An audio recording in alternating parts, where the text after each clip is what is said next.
decidamos,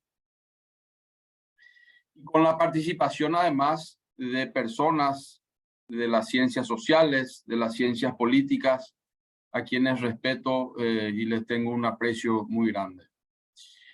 La idea de esta presentación tiene que ver con simplemente repasar algunos aspectos que considero yo importantes a tener en cuenta al momento de hablar de lo que es la observación electoral. Voy a hacer rápidamente un repaso de lo que es el marco constitucional, el marco legal del cual se desprende o se justifica sobradamente la observación electoral, el aporte que hace la observación electoral a los procesos democráticos, una definición quizás más conceptual sobre la observación electoral y después finalmente cerrar ya con consideraciones respecto a los principios, las garantías, los derechos y las obligaciones de los observadores. Pretendo que sea algo dinámico, interactivo, así que pueden interrumpir en el momento que quieran para que esto sea más entretenido. Bueno, yo me declaro un ferviente admirador de la Constitución del 92, con sus luces y sombras. Y quiero empezar por la Constitución del 92, porque creo que la Constitución del 92 es el principal argumento que tenemos como ciudadanos para demandar observación electoral. La Constitución es un instrumento fantástico en ese sentido, desde el momento, sobre todo, que hay una amplia garantía a la participación política y un énfasis muy claro respecto a lo que es la participación ciudadana en la democracia. Y me gustaría partir del propio preámbulo constitucional. A Carl Schmitt entiende al preámbulo constitucional como, decía Carl Schmitt, resumen de la voluntad política más importante. O sea, en el preámbulo constitucional se resume de alguna manera esa voluntad política o el espíritu de la Constitución. Y nuestro preámbulo es, en ese sentido, un preámbulo que manifiesta con claridad qué tipo de democracia es la que tenemos y sobre todo coloca a la dignidad humana en un lugar de privilegio en ese sentido. Y quiero empezar por el preámbulo porque desde el preámbulo la Constitución de 1992 reafirma los principios de esta democracia republicana, representativa, participativa y pluralista. Ahí está, diría yo, el nudo central que de alguna manera justifica la práctica de la observación electoral. Justifica, digo, como actividad ciudadana de construcción democrática.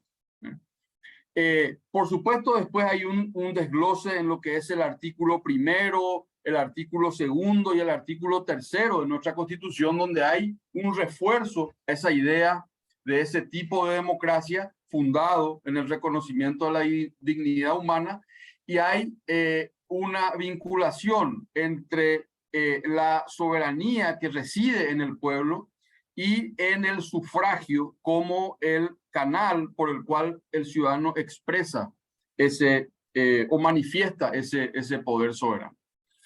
El capítulo 10º de la Constitución, referente a los derechos y deberes políticos, ya dispone con claridad y de manera hasta enfática, diría yo, el derecho que tenemos como ciudadanos a participar en los asuntos públicos directamente o por medio de los representantes. Y me quiero quedar con el artículo finalmente 118, donde yo rescato ahí algunos elementos que considero son fundamentales para el ejercicio de la observación electoral. Define el sufragio como un derecho, deber y función pública del elector que constituye la base de nuestro régimen democrático y representativo, fundado en el voto universal, libre, directo y secreto, y en el escrutinio público y fiscalizado, dice, con lo cual acá digamos, conecto directamente a una cita que hace Salvador Romero Valdivian en su libro Elecciones en América Latina, donde dice Salvador Romero: el proceso electoral se mueve entre dos exigencias contrarias, dice él, al parecer, ¿verdad? El secreto, por un lado, y la transparencia. Y efectivamente, ambas dimensiones tienen además su correlación en las disposiciones del Código Electoral. Ese artículo 118 se puede vincular directamente con el artículo 6 del Código Electoral, cuando habla del secreto del voto como fundamento que garantiza el derecho de cada ciudadano a votar en libertad. Y además, al renglón seguido, refiere a la publicidad del escrutinio que garantiza la transparencia del proceso. Entonces, estamos hablando acá de dos instancias centrales o de dos dimensiones centrales. Por un lado, la idea del secreto del voto que garantiza la libre expresión del ciudadano al momento de sufragar, pero por otro lado, la transparencia, la apertura, que la luz deje ver todos los detalles, y ahí es donde entramos en lo que es el proceso electoral y en donde la observación electoral juega un rol fundamental. Artículo 221 del Código Electoral vuelve a ratificar esto en el sentido de decir: el voto es secreto, el escrutinio es público. Terminada la votación, comenzará el escrutinio. Cualquier elector tiene derecho a presenciarlo en silencio, a distancia prudencial que disponga el presidente de mesa. De vuelta, esta idea de el secreto del voto por un lado, y la transparencia y la publicidad de los actos en lo que hace al escrutinio de los votos. Y aquí el Código Electoral faculta a cualquier ciudadano a poder presenciar el escrutinio. El escrutinio es público. Esto parece una obviedad, pero muchas veces me ha tocado ver en procesos de votación apoderados, baretés o apoderados que se quieren llevar por la fuerza a los apoderados contrarios o de otros partidos, tratar de atropellar, negando la participación o la observación de ciudadanos al momento del escrutinio. Y acá bien vemos que tanto la Constitución como el Código Electoral faculta al ciudadano a poder observar, sin interferir, sin molestar, pero observar el proceso de escrutinio. ¿Por qué? ¿Por qué observar? ¿Por qué al Código Electoral le interesa que el ciudadano esté observando? Justamente porque de esa manera se minimiza cualquier tipo de posibilidad o riesgo de fraudes y de cualquier tipo de mecanismo para violentar el secreto del voto y en definitiva la elección ciudadana. Esto podríamos decir en resumen que el marco legal, pero sobre todo el marco constitucional paraguayo, legitima y autoriza decididamente a la participación ciudadana en los procesos electorales. No necesitamos reglamentos, siempre es mejor que exista una ley, por supuesto, pero la Constitución faculta a la participación ciudadana en los procesos electorales de manera muy clara. Ahora, finalmente, hace unas semanas atrás, el Tribunal Electoral dictó esta resolución número 21, por la cual se reglamenta la observación electoral nacional. Ustedes saben, el Paraguay no tiene una ley de observación electoral, como sí tienen otros 12 países en la región, aproximadamente unos 12 países en la región. Paraguay no tiene una ley al respecto. En estos momentos estamos acompañando un proyecto de ley que ya fue presentado al Congreso, a la Cámara de Diputados, una ley de observación electoral que tiene ya aprobación de la Comisión de Asuntos Constitucionales y en principio parecería ser que la semana que viene hay interés de presentarlo eso en plenaria. A ver si eso se aprueba la semana que viene. Sería una sorpresa para todos realmente porque era un proceso que estaba un poco parado en diputados. Era un proyecto de ley que habíamos presentado, que habíamos apoyado la elaboración al Frente Parlamentario contra la Corrupción. Ellos presentaron el proyecto y eso había quedado parado. Aparentemente se está moviendo internamente y hay ya una aprobación de la Comisión de Asuntos Constitucionales. La ley es importante porque la ley brinda mayores garantías al ejercicio de la observación electoral, ¿no? Y sobre todo mayor, digamos, certeza y sostenibilidad en el tiempo de los procesos de observación electoral. Ahora, ¿cuál es el aporte desde mi punto de vista que hace la observación electoral a los procesos democráticos? En primer lugar, la observación electoral ciudadana aporta a la calidad y la transparencia de los procesos electorales. Un poco en línea con esto que decíamos anteriormente, ¿verdad? Es importante que la ciudadanía se involucre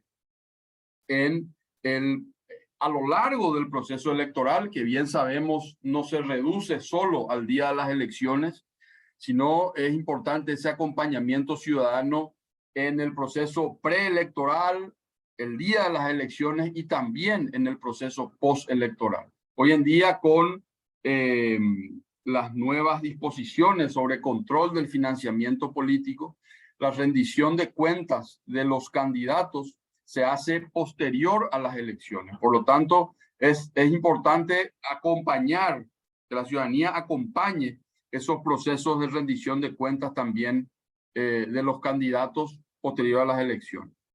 Por otro lado, promueve la participación ciudadana, lógicamente, esto que está haciendo Decidamos con la convocatoria, la movilización de voluntarios en todo el país. Imagínense ustedes gente joven de 18, 19, 20 años que mediante esta experiencia pueda empezar a involucrarse en los grandes procesos públicos nacionales, los grandes procesos políticos. De alguna manera genera una experiencia muy positiva en el electorado, en la ciudadanía, y sobre todo creo yo que refuerza convicciones democráticas en el ciudadano. Y ese es un aspecto que me parece importante destacar en un momento de vaciamiento de la democracia, de vaciamiento de contenido, de vaciamiento de valoraciones y de principios en la política. Creo que la observación electoral puede ayudar a reforzar en el joven o en la juventud, digamos, esos principios democráticos y esas convicciones democráticas que son muy importantes para construir capital social también. Capital social que para cualquier democracia es muy importante. Y finalmente, digo yo, dinamiza los procesos democráticos. Y acá quiero resaltar lo siguiente. Los principales informes que miden la democracia, la calidad de la democracia a nivel mundial, el estado global de la democracia de idea internacional, y otros, califican a la democracia paraguaya como una democracia de desempeño débil. En el caso de Paraguay, desde el año 2000. Hay un pequeño paréntesis, según el estado global de la democracia de idea, hay un pequeño paréntesis entre el año 2008 y 2012, 2011 más o menos, en donde se repunta un poquito, pero la nota general en estos años, desde el año 2000, según estos informes, tiene que ver con esta calidad de un desempeño bajo de nuestra democracia. Y en algunos casos, informes como The Economist ya hablan directamente de un régimen híbrido en el caso paraguayo, o sea, un régimen que ya ni siquiera llega a una democracia de mala calidad. No planteo esto como una verdad absoluta, yo no estoy diciendo que esto necesariamente es así. Yo personalmente tengo mis diferencias respecto a calificar al caso paraguayo como un régimen híbrido, ¿verdad? Creo que sí somos una democracia de mala calidad o con bajo desempeño, ¿verdad? Y acá quiero hacer una conexión con los procesos de observación electoral ciudadana en el Paraguay y remontarnos un poquito a la historia, ¿verdad? No es casualidad que SACA, como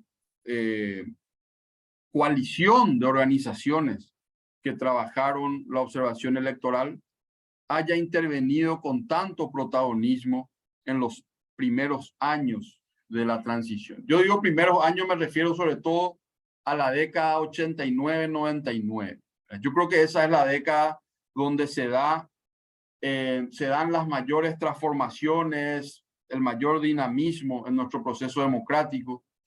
Y no es casualidad que SACA haya tenido el protagonismo que tuvo en esos años, ¿verdad? Por supuesto que después también realiza observación electoral en el 2008, pero me quiero referir sobre todo a esos 10 años iniciales, diría yo, de la transición, donde hay un dinamismo interesante con reformas, formaciones, movilizaciones sociales, y en esos años SACA tuvo ese protagonismo indudable en la construcción de procesos electorales más íntegros, transparentes y confiables. Era un mensaje también del Tribunal Electoral a la ciudadanía. Era un mensaje también del Tribunal Electoral de abrir las puertas al escrutinio ciudadano.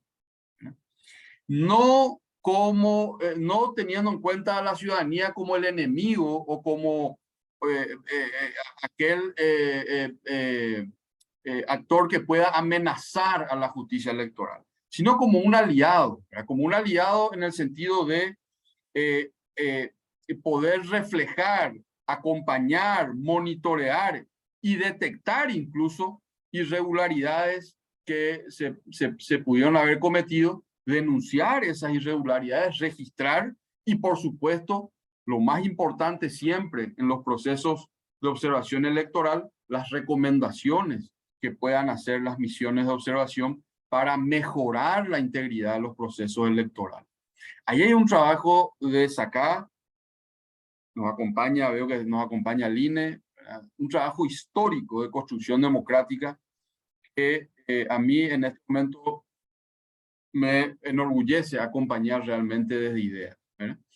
Entonces, digo, no hay o sea, no es una casualidad en ese sentido el hecho de tomar a estos años, 89, 99, me refiero también a la constituyente del 92, con un proceso histórico de una ciudadanía movilizada, demandante, con proyectos de constitución incluso presentadas en aquel momento, ¿verdad? O sea, era una época de una democracia que estaba viva.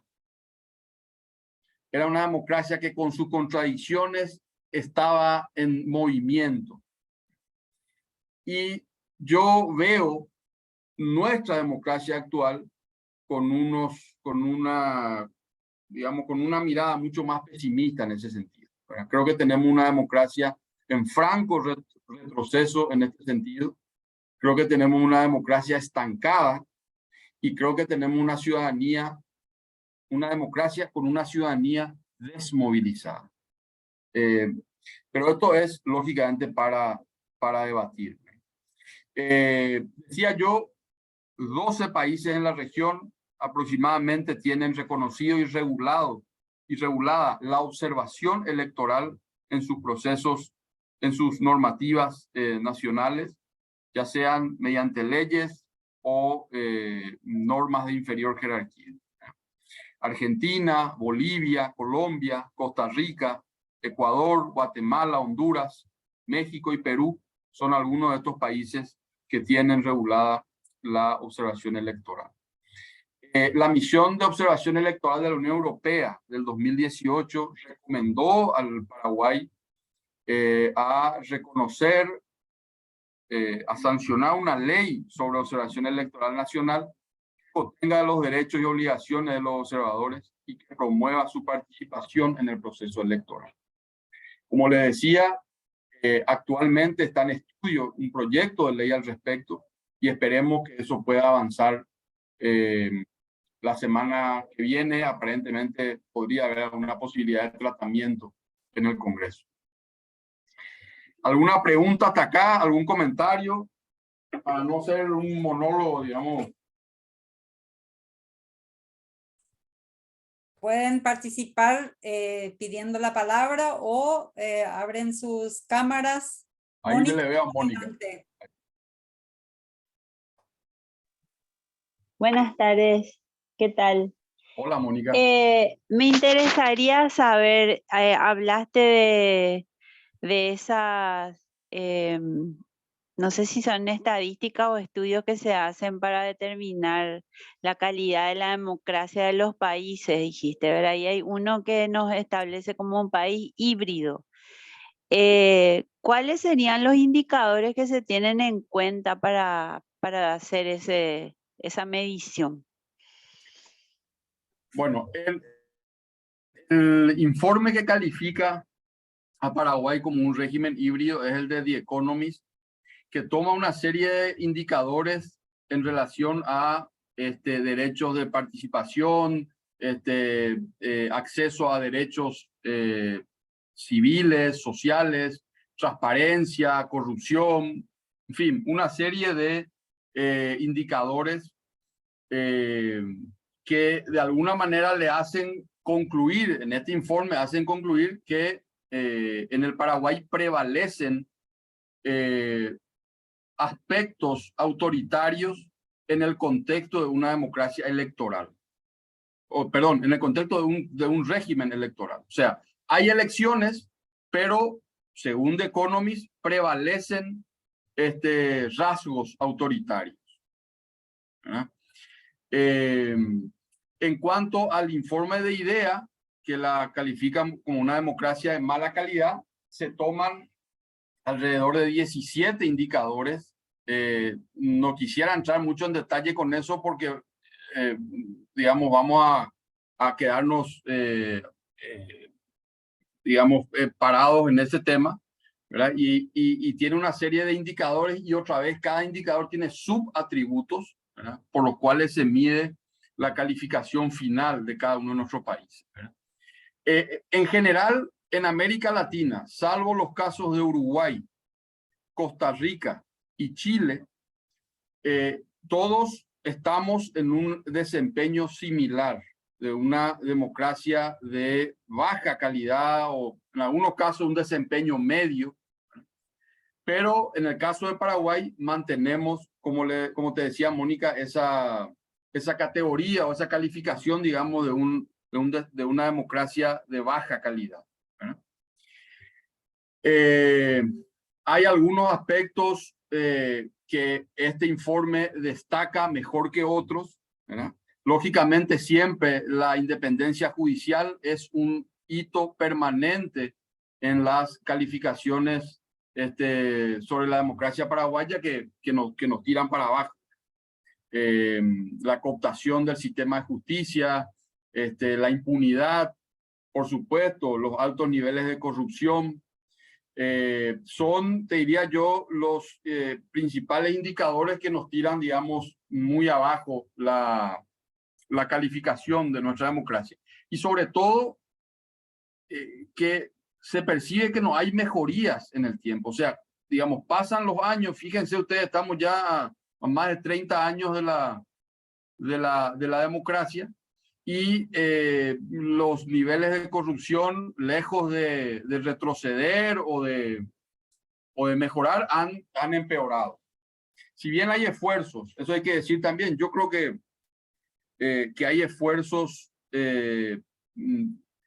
por fortalecer marcos legales, sistemas normativos, la ley de transparencia, la ley de acceso a información pública, son esfuerzos, ¿verdad? Pero lógicamente todavía insuficientes para dar un salto cualitativo en ese sentido.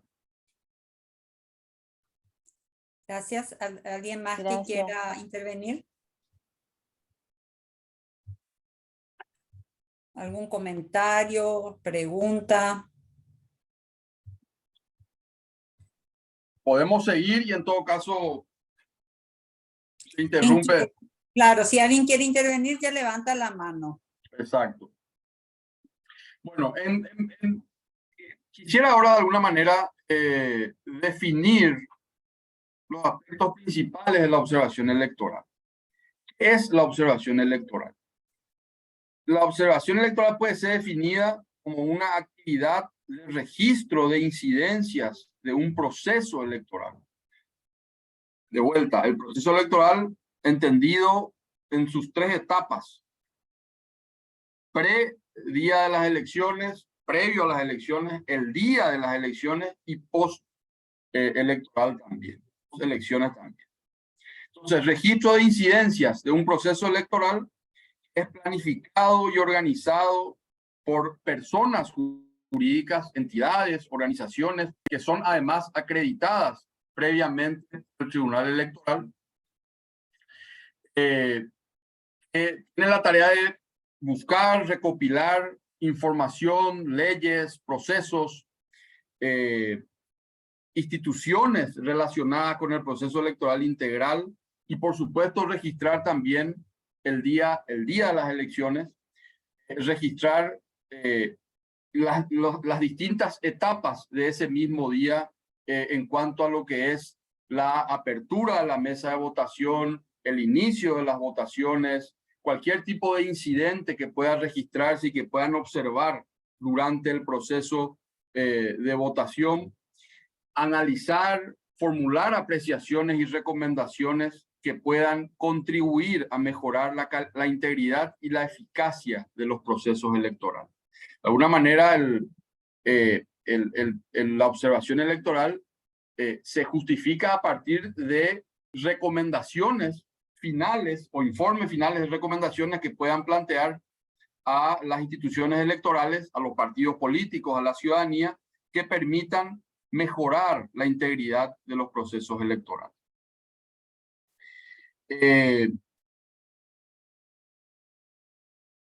cuanto a los principios,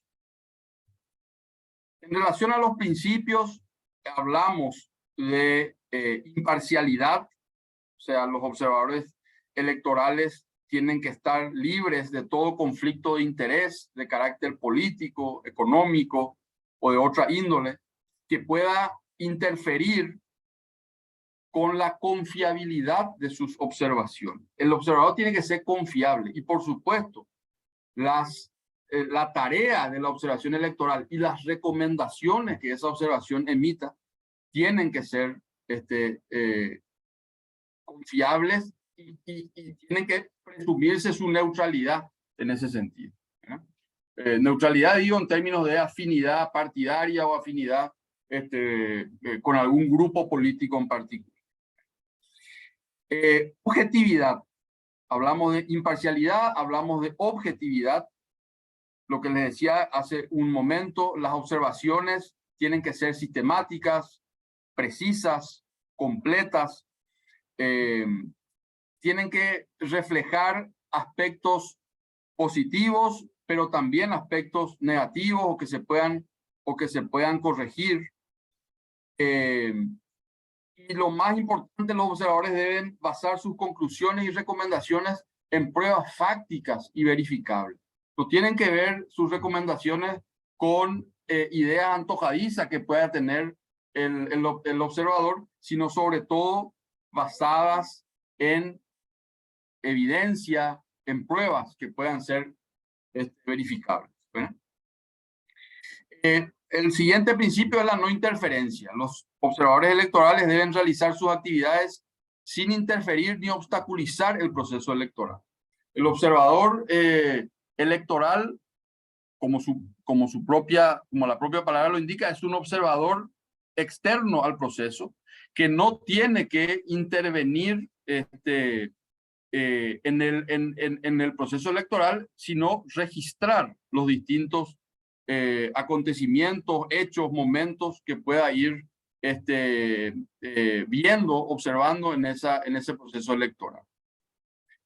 Independencia y profesionalismo. Los observadores deben actuar con autonomía e independencia de los actores del proceso electoral, y algo muy importante, tienen que tener un conocimiento mínimo, por lo menos, de la legislación electoral, de los temas que son materia de observación. ¿Qué es lo que va a observar? ¿Qué es lo que, cuáles son aquellos temas en los cuales el observador tiene que prestar especial atención? ¿Ya? Incidentes al momento de constitución de las mesas, horario de apertura de las mesas de votación. No es lo mismo abrir una mesa a las 7 de la mañana que abrirla a las 9:30, ¿verdad? O que abrirla a las 8, 8:30 de la mañana. Entonces, hay algunos aspectos del proceso electoral: violencia política, participación política de las mujeres, violencia contra las mujeres o violencia política en los recintos electorales, violación del secreto del voto, ¿verdad? Que fue uno de los aspectos, entre paréntesis, recurrentes en las elecciones, visto en las elecciones municipales y también en las internas partidarias, con la excusa, en algunos casos justificada, del desconocimiento del uso de las máquinas electorales o de las máquinas de votación. No fueron pocos los casos de electores que entraron acompañados al cuarto oscuro a votar. Todo este trabajo el observador tiene que hacerlo de vuelta, sin interferir, sin molestar a los actores electorales, a los miembros de mesa. Y finalmente, por supuesto, los observadores deben la Constitución, las leyes internas del Estado, la soberanía, por supuesto, tener un conocimiento mínimo quizás sobre la ley electoral, mínimamente, sobre lo que pueden y no pueden hacer los actores del proceso electoral. En cuanto a las garantías para la observación electoral, la justicia electoral garantiza a las organizaciones observadoras el libre acceso a la información sobre las etapas y actividades del proceso electoral, la inexistencia de trabas en la comunicación con los funcionarios electorales, siempre partiendo de esta premisa constitucional de promover la participación ciudadana, de promover el control electoral y la participación del ciudadano en los procesos públicos. La libertad de circulación en el territorio nacional, la libertad para expresar, emitir y difundir las opiniones, recomendaciones e informes producto de las misiones de observación antes, durante y después de la jornada de votación. Esto parece, dicho así, parece algo obvio o parece algo que tiene nomás luego que sea así. Pero sitúense ustedes en el día de las elecciones, en momentos caldeados de la elección, en donde la observación electoral tiene que manifestarse sobre algún tema o tiene que poner a conocimiento público en su informe, digamos, que hace al terminar las elecciones, de algunas irregularidades.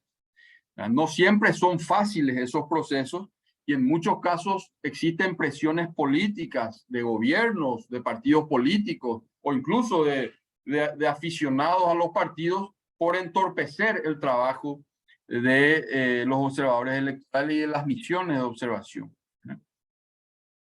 La no interferencia de autoridades gubernamentales, de seguridad o electorales en la selección de los observadores.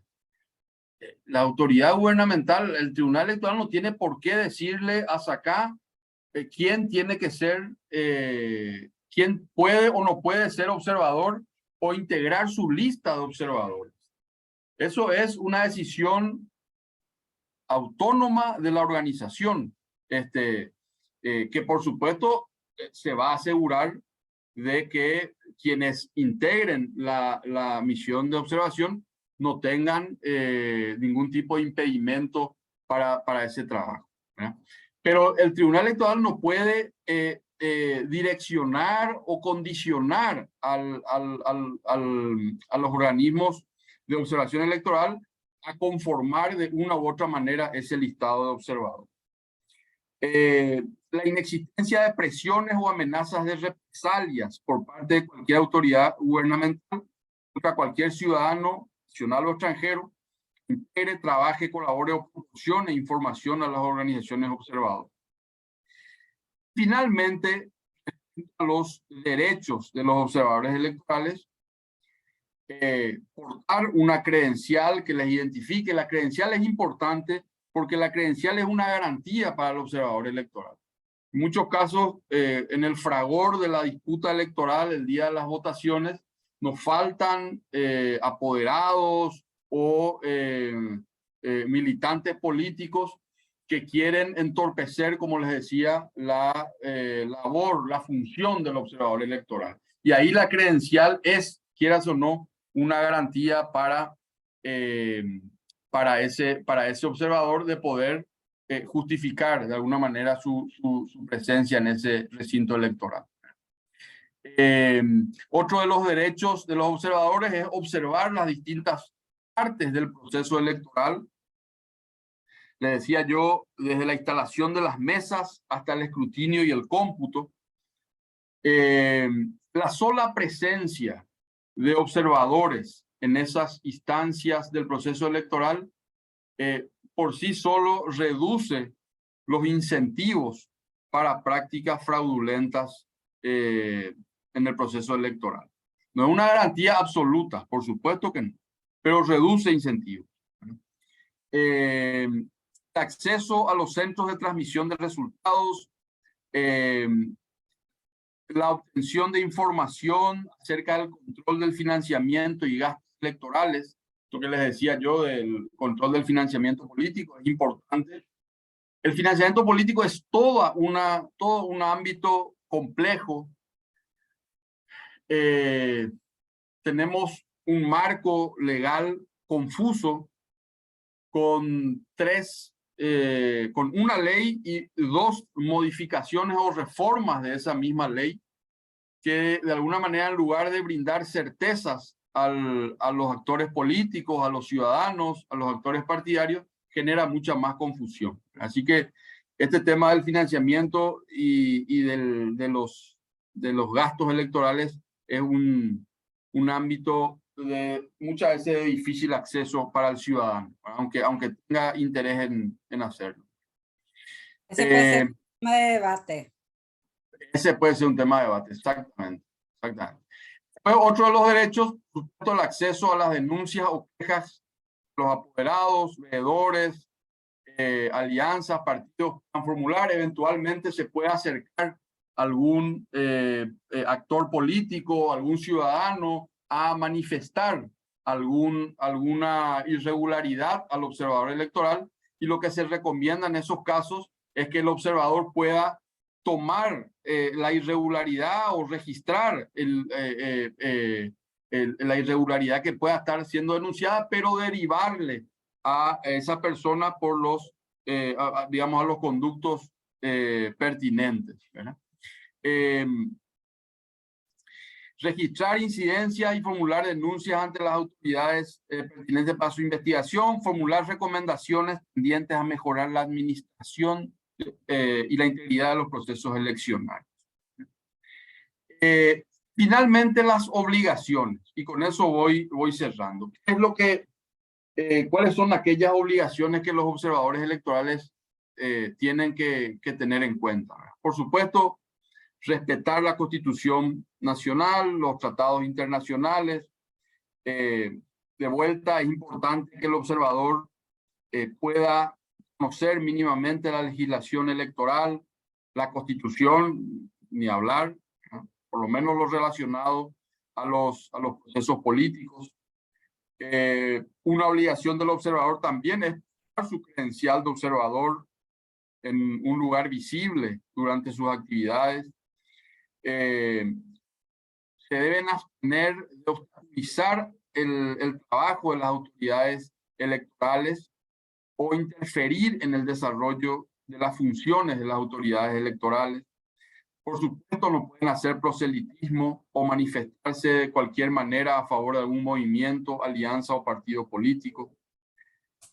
No pueden expresar o emitir expresiones de ofensa, difamación. No puede el observador ponerse a discutir o a pelear con un ciudadano o con un actor político o alguna autoridad electoral, ni mucho menos en el recinto electoral ni fuera del recinto electoral. No declararán o publicarán resultados preliminares de la transmisión de resultados o difundir el triunfo de algún movimiento o partido político o de candidato alguno antes de las publicaciones oficiales del Tribunal Electoral. No podrán solicitar la entrega de documentos oficiales a los miembros de mesas receptores de votos. Y finalmente, no intervendrán directa o indirectamente en cualquier situación irregular que se presentara en las mesas receptoras de votos. El observador no puede intervenir tomando una decisión, ni tratando de conciliar, ni tratando de acercar a las partes, ni nada político. Ese no es el papel del observador electoral. En todo caso, canalizar la denuncia o acercar o llamar a en un caso ya de una irregularidad muy, muy evidente o muy grosera, en todo caso, canalizar la denuncia en por los conductos pertinentes. Así que me quedo por acá para escucharles un poco. Sí, de hecho, ayer también estuvimos compartiendo aquí con quienes van a tener ese rol tan importante de ser observadores y observadoras el día 30 de abril, nuestra guía del observador y de la observadora. No sé si ya tuvieron tiempo de echarle una mirada, pero algunos de los puntos que nos acaba de señalar Camilo están ya también expuestos en la guía. Y sobre todo el tema, no sé si tienen alguna consulta, pero todo esto que Camilo señaló, qué es lo que vamos a observar, los momentos de la observación que vamos a realizar ese 30 de abril, estaríamos compartiendo en otro espacio ya de capacitación, donde para que no se asusten también, estaríamos revisando cada uno de los formularios que ustedes van a recibir para observar y transmitir después esos datos recolectados en 3 momentos: en la apertura, durante un proceso de votación y el cierre y escrutinio de las mesas. Pero bueno, quiero dar aquí el espacio para si alguien quiere hacer una consulta o un comentario, está abierto el espacio.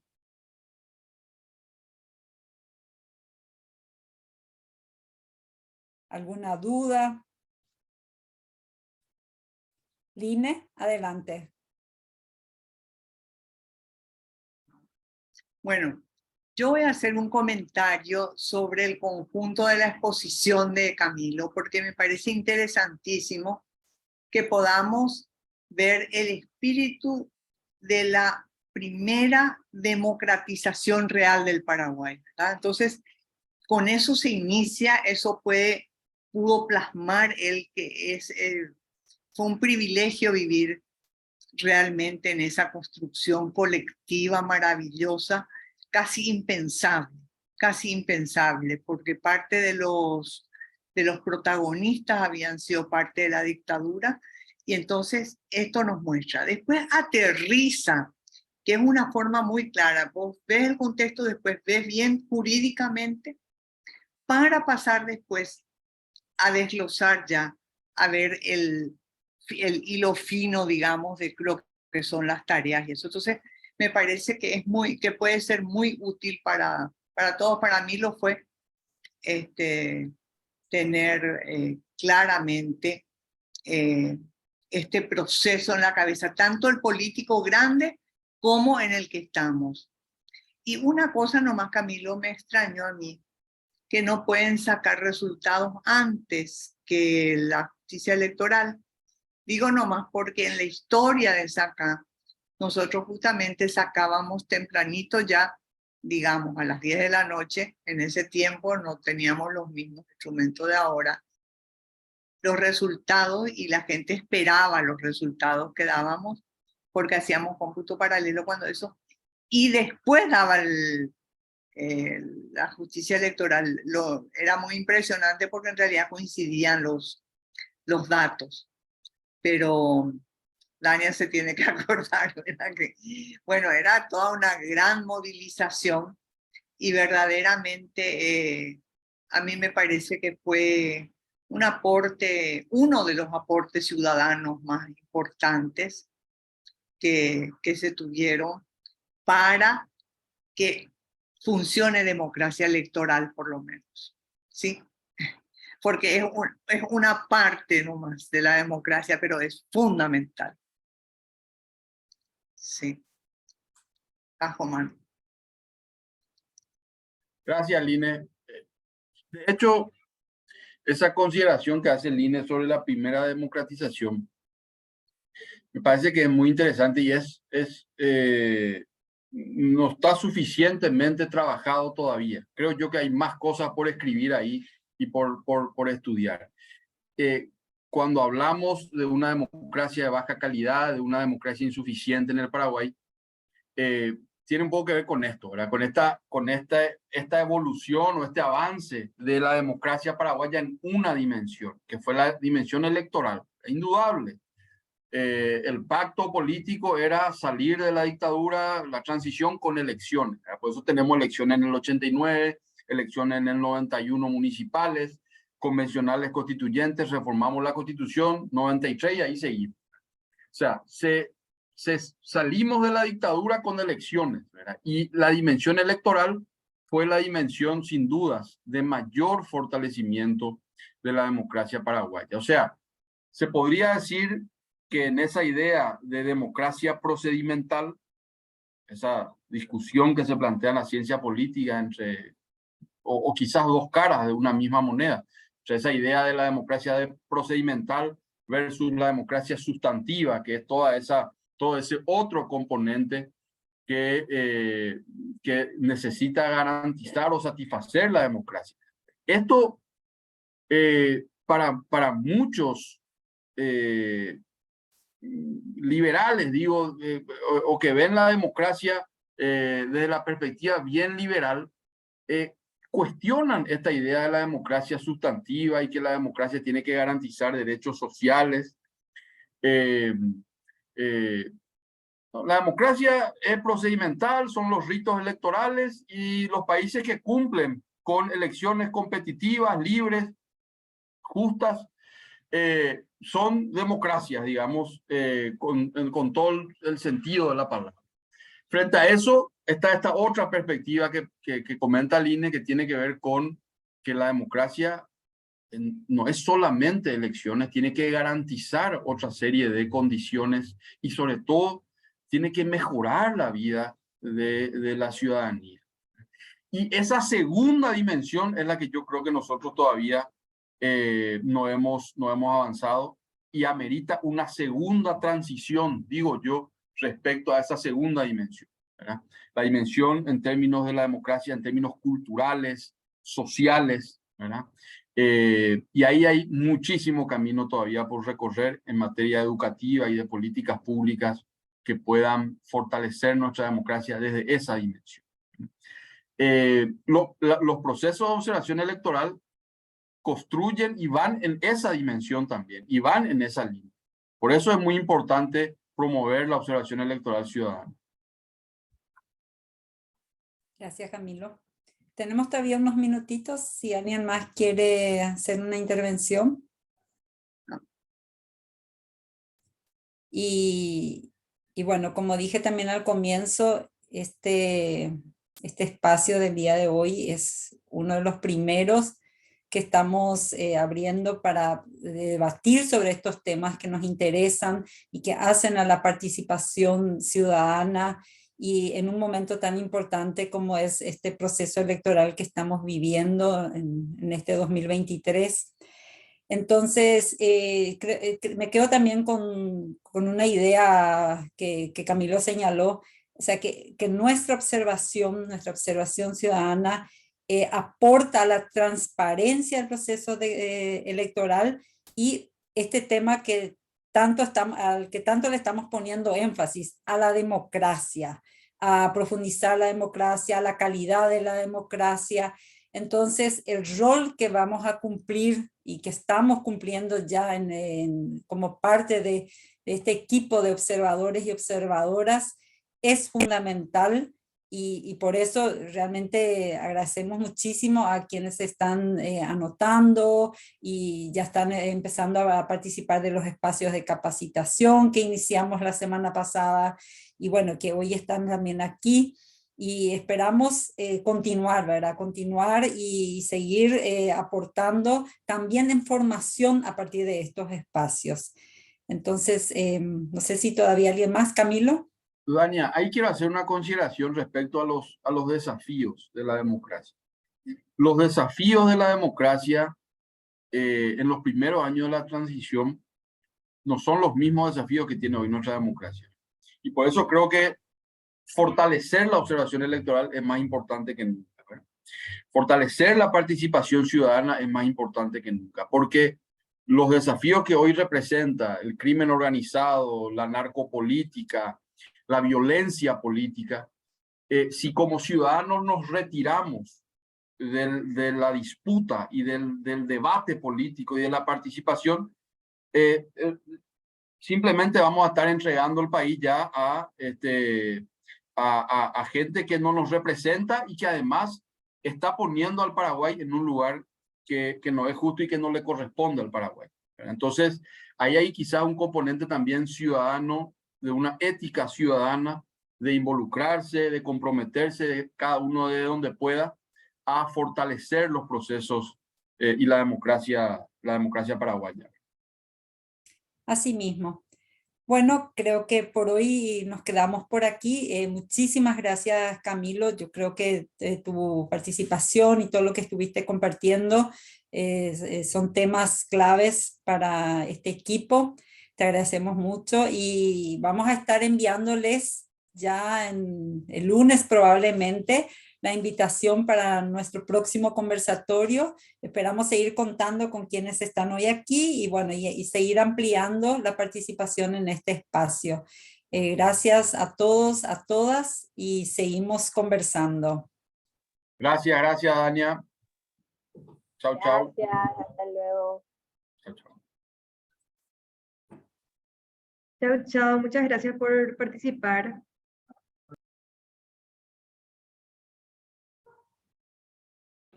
Muchas gracias por la invitación. Hasta la próxima. Chao, Gloria.